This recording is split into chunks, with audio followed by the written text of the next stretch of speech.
بسم اللہ الرحمن الرحیم۔ السلام علیکم۔ آج ہم بات کریں گے ٹڈی دل کے متعلق۔ جیسا کہ آپ تمام لوگوں کو علم میں ہے کہ اس وقت پاکستان ایک ناگہانی آفت کا شکار ہے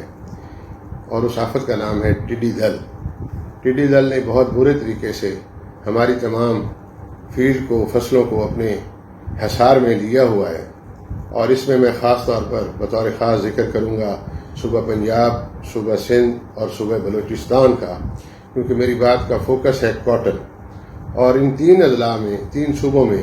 اس وقت ہماری کاٹن کی کاشت جو ہے وہ اپنے مکمل ہونے کے عمل کے قریب تر ہے۔ کاٹن کی جو کاشت ہے وہ ہمارے ملک میں اپنے اس کی کاشت کا عمل اختتامی مراحل میں سے گزر رہا ہے، اور ایسے وقت پر اللہ تعالیٰ کی طرف سے ایک ناگہانی آفت ٹڈی دل کی شکل میں ہماری فصلوں پر حملہ آور ہو چکی ہے۔ میں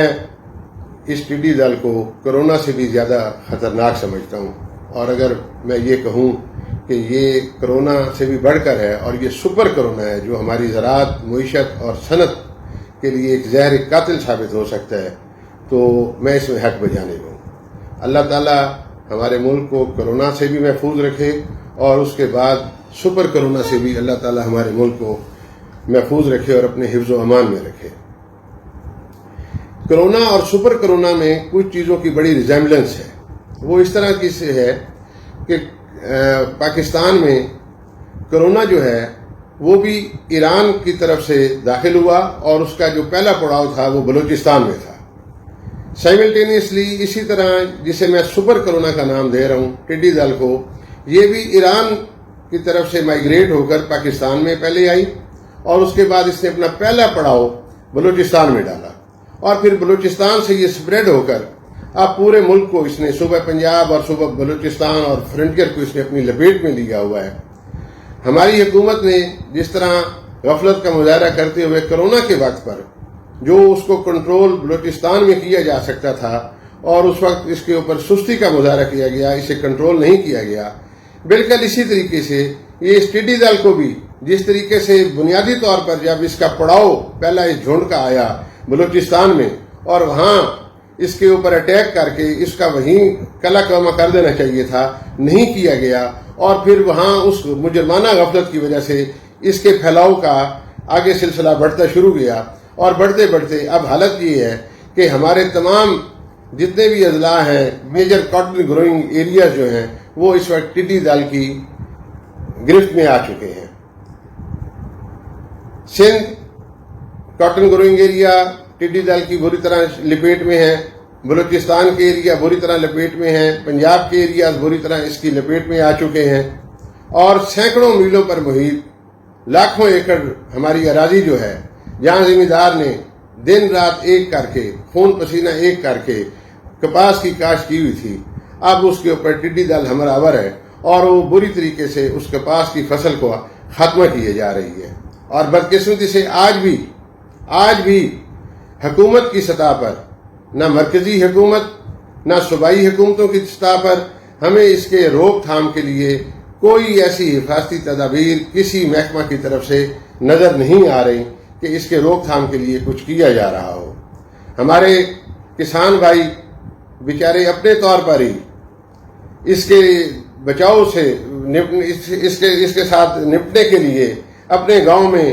جہاں وہ دیکھتے ہیں کہ اس کا اب جھنڈ یہ غول آنے والا ہے، وہ لوگ اکٹھے ہو جاتے ہیں، خالی ٹین، پیپے اور ڈھول، موٹر سائیکلوں کے سلنسر نکال دیتے ہیں، وہ شور کرنا شروع کرتے ہیں، ڈھول بجاتے ہیں، ٹین کھڑکانا شروع کرتے ہیں، موٹر سائیکل کی سلنسر نکال کر اس کی ریسیں دیتی ہیں، اور کسی حد تک وہ اپنے مقصد میں کامیاب ہو جاتے ہیں کہ اس شور شرابے کی وجہ سے ان کے گاؤں میں وہ اپنی لینڈنگ نہیں کرتی، اور وہ اسی طرح فلائی کر کے وہ اگلی طرف چلی جاتی ہے، جبکہ حکومت جو ہے اس کی طرف سے ابھی تک پریکٹیکلی ہمارے علم میں، ہمارے ذرائع نے ہمیں کہیں سے کچھ نہیں بتایا کہ حکومتی کسی ادارے نے اس کو خاتمے کے لیے کوئی عملی کام کیا ہو۔ پچھلے چند دنوں سے وزیر اعلیٰ پنجاب کی طرف سے ٹی وی کے کچھ میں اشتہارات دیکھ رہا تھا جس میں وہ کہہ رہے تھے کہ جی ہم ٹڈی دل کے خاتمے کے لیے یہ کر رہے ہیں، وہ کر رہے ہیں۔ ہو سکتا ہے چیف منسٹر ہاؤس پنجاب میں وہ کچھ نہ کچھ کر رہے ہوں، جبکہ کھیت میں، پریکٹیکلی فیلڈ میں ہمیں حکومت کا کہیں وجود نظر نہیں آ رہا۔ 2 روز پہلے کی اطلاعات ہیں کہ ڈی ڈی خان ایئرپورٹ جو ہے وہ بھی اس جھنڈ کی لپیٹ میں آیا ہوا ہے۔ این ڈی ایم اے جو ہے اس کے پاس 9 جہاز موجود ہیں ایریل سپرے کرنے کے لیے۔ عملی طور پر کسی علاقہ میں این ڈی ایم اے کا سپرے جو ہے اس کا بھی اطلاعات نہیں آئی کہ سپرے کر کے اس کا خاتمے کی طرف کوئی عملی کام کیا گیا ہو۔ کرونا اور سپر کرونا کا فرق جو ہے وہ یہ ہے کہ کرونا ہمارا ایک ایسا دشمن ہے جو نظر نہیں آتا، وہ ایک وائرس ہے کہ وہ جو ہمیں ٹرانسفر ہو جاتی ہے، جبکہ یہ جو سپر کرونا ہے یہ نظر آنے والا ہمارا دشمن ہے۔ یہ ہمیں پتہ ہے، یہ فلائی کار ہے اور یہ اس قدر زیادہ اس کی تعداد ہوتی ہے کہ یہ دن دہاڑے جہاں اس کی پرواز کی سطح کچھ نیچے ہو جاتی ہے تو اتنی زیادہ برائٹ سن شائن کے باوجود وہاں گھپ اندھیرا کالی رات ہو جاتی ہے، اور اس کی سم جو ہے وہ بالکل واضح ہے، وہ نظر آ جاتی ہے کہ یہ اب اس کی موومنٹ جو ہے یہ فلاں علاقے کی طرف جا رہی ہے اور اس کی جو ہے فی گھنٹہ رفتار جو ہے وہ پرواز کس رفتار سے جا رہی ہے۔ اس کے باوجود کہ اس کے اوپر نظر آنے والے دشمن کے اوپر پہلے سے تیاری کر کے کوئی اس کی تدبیر حکومت نے تیار کی ہو، کوئی سپرے کا انتظام کیا ہو تاکہ اس دشمن کو جو ہے جان سے مار دیا جائے اور یہ زندہ نہ رہے اور یہ زندہ رہ کر ہماری فصلوں کو برباد نہ کرے۔ ہمارا ملک ایک زرعی پیداوار والا ملک ہے، ہماری تمام معیشت کا دار و مدار زراعت اور بالخصوص کاٹن کے اوپر ہے۔ خدا نہ خواستہ کاٹن کے جو حالات اس ٹڈی دل نے سپر کرونا نے کیے ہوئے ہیں اس کا فیوچر بہت بھیانک نظر آ رہا ہے۔ پہلے سے ہی حکومت کی ہماری توجہ کا عالم کاٹن کے اوپر یہ ہے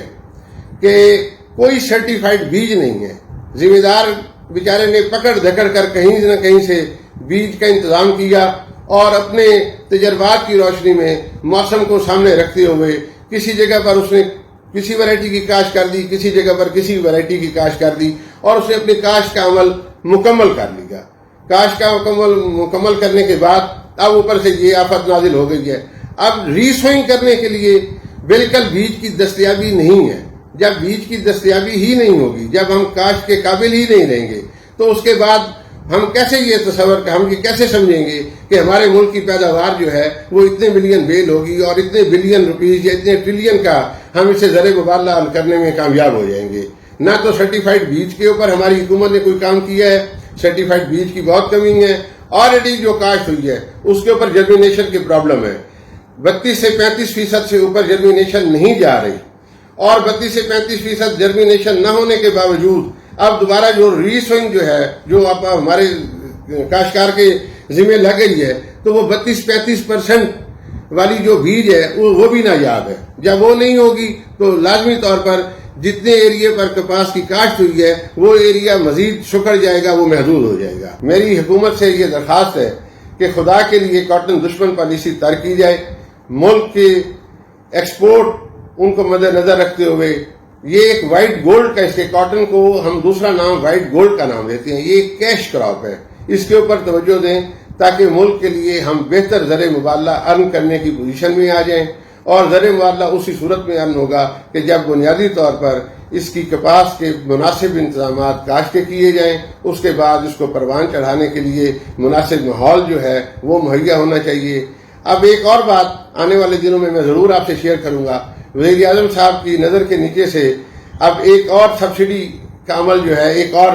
فائل جو ہے وہ مکمل ہو کر گزر چکی ہے، وہ ہے کھاد کے اوپر سبسڈی۔ یہ ایک نیا فراڈ اس قوم کے ساتھ ہونے جا رہا ہے، اور بالکل آج سے 2 سال بعد یا سال بعد جس طرح آئی پی پیز اور جس طرح شوگر کی کمیشنز بنے ہیں، میں یقینی طور پر کہہ رہا ہوں کہ اس سبسڈی کھاد کی کبھی کمیشن بنائے جائیں گے اور ان کا رزلٹ کچھ نہیں نکلے گا، اور اس غریب قوم کو اربوں روپے کا سبسڈی کھاد کی شکل میں جو ہے وہ چونا لگ جائے گا، اور یہ سبسڈی جو ہے یہ گروور تک نہیں پہنچے گی۔ یہ آنے والے دنوں میں ہم بات کریں گے۔ فوری طور پر جو بات کرنے والی ہے کہ خدارہ ہوش کے ناخن لیں، وفاقی حکومت، صوبائی حکومتیں، ضلعی ادارے، اور اس ٹڈی دل سے روک کے لیے، اس کی اختتام کے لیے، اس کے خاتمے کے لیے عملی اقدام حاصل کریں۔ نتیجہ ہمیں یہ نظر آنا چاہیے کہ حکومت اس کے خاتمے کے لیے عمل کر رہی ہے، باقی نتیجہ جو ہے وہ اللہ کی ذات کے اوپر چھوڑ دینا چاہیے۔ اللہ تعالیٰ بہت مہربان ہے انہوں نے پہلے بھی اپنی کئی آفات سے ہمیں محفوظ رکھا ہوا ہے. انشاءاللہ اللہ تعالیٰ ہمیں اس سپر کرونا اس ٹڈی دل سے بھی ہماری زراعت معیشت اور اس ملک کی صنعت کو محفوظ رکھیں گے. اس امید کے ساتھ، اس دعا کے ساتھ کہ اللہ تعالیٰ ہمیں اپنے حفظ و امان میں رکھے، آپ سے اجازت چاہوں.